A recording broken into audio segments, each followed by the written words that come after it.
Hello, and welcome to the first Reigate Maths video on the Decision 1 unit from the edXL Further Maths specification. My name's Simon, and in this video we're going to be looking at the first chapter and an introduction to algorithms. An algorithm is defined by the Oxford English Dictionary as a process or set of rules to be followed in calculations or other problem-solving operations, usually by a basic computer. Obviously, in the A-level, we don't use computers in maths to run algorithms, to write down algorithms. In the decision unit, you have to be doing those yourself. But the layout and the way you follow them, you have to think like a computer. So we're going to look at an example, and we're going to look at the way to lay it out using what's called a trace table. So this is the example we're going to look at. We're going to trace the following algorithm when A is 1 and B is 2. So trace just means do the algorithm. In this case, we're given the starting point, our initial condition, before the algorithm. Sometimes you'll be given it in the algorithm instead. We're going to do this one using what's called a trace table, which I've put on the right here, and all it is a grid to help us structure our answer a bit better. Now, quite often in the exam, they would give you this trace table, but not necessarily you might have to draw it yourself. In terms of the headings of our trace table, we can see we've got A and B. So let's put those in. And reading through the algorithm, we can see we're going to have to write down or calculate C at some point. So let's put C in there as well. And then we're going to have to do the print command. So let's either have a print column, or we can just print a list at the end.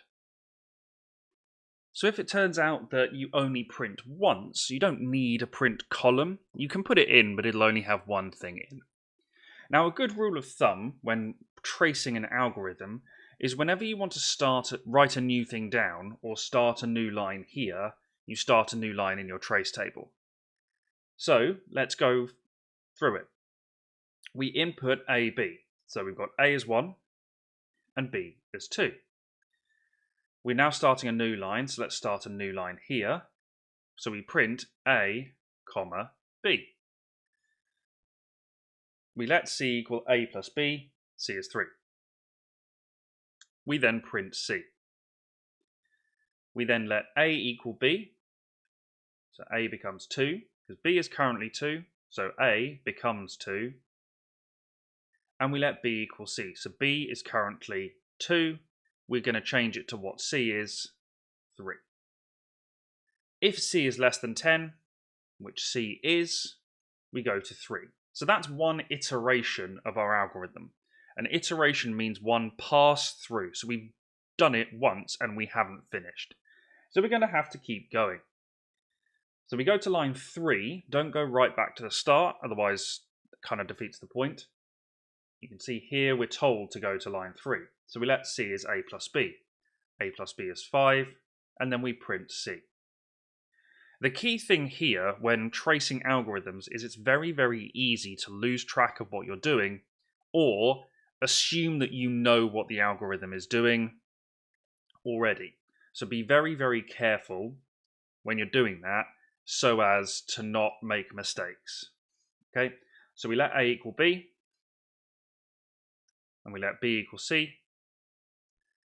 C is not less than 10. Oh, sorry, C is less than 10 because C is 5. So we go back to 3. C is A plus B. We print C. Let A equal B. Let B equal C. C is still less than 10. So this is where some students can sometimes skip ahead and go, okay, I know what the next thing is going to be, so I finish here. Because you can see that you're going to go, oh, 5 plus 8 is 13. So therefore, 13, we stop. But we haven't actually done the algorithm yet. You've got to make sure you're checking. Okay, C is less than 10, so we go back. We've got 13, and we print C. So again, this is very much, I haven't put enough lone rows on my trace table. That's fine. And just add another row underneath. So we can see here, yeah, that we're going to stop because C is less than 10, but we haven't got to the point where we're checking that yet. We're only here.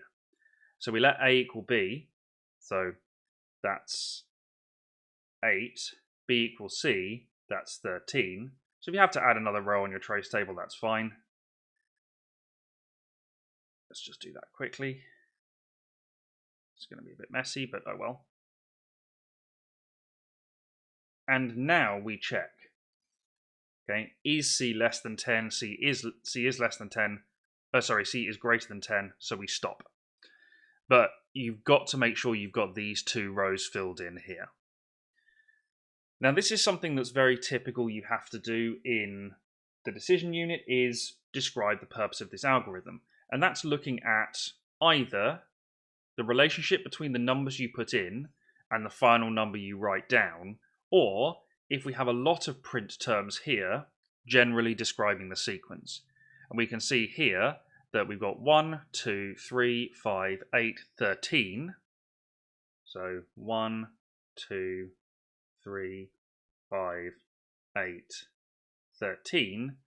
And although we weren't told to, the more traditional version of this sequence has a 1 on the front here, and you can see it's the Fibonacci sequence.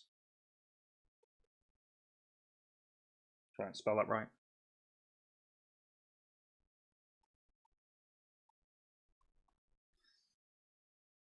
Okay.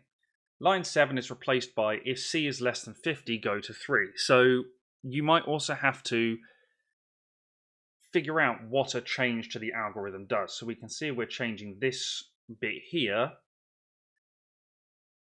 So the value of C, we can look and see, well, the value of C we've got is the first Fibonacci number after 10. So we're looking for the last Fibonacci number after 50, which you can continue to work out. 8 plus 13 is 21. 21 plus 13 is 34. 21 plus 34 is 55. C is 55. And that's the example done.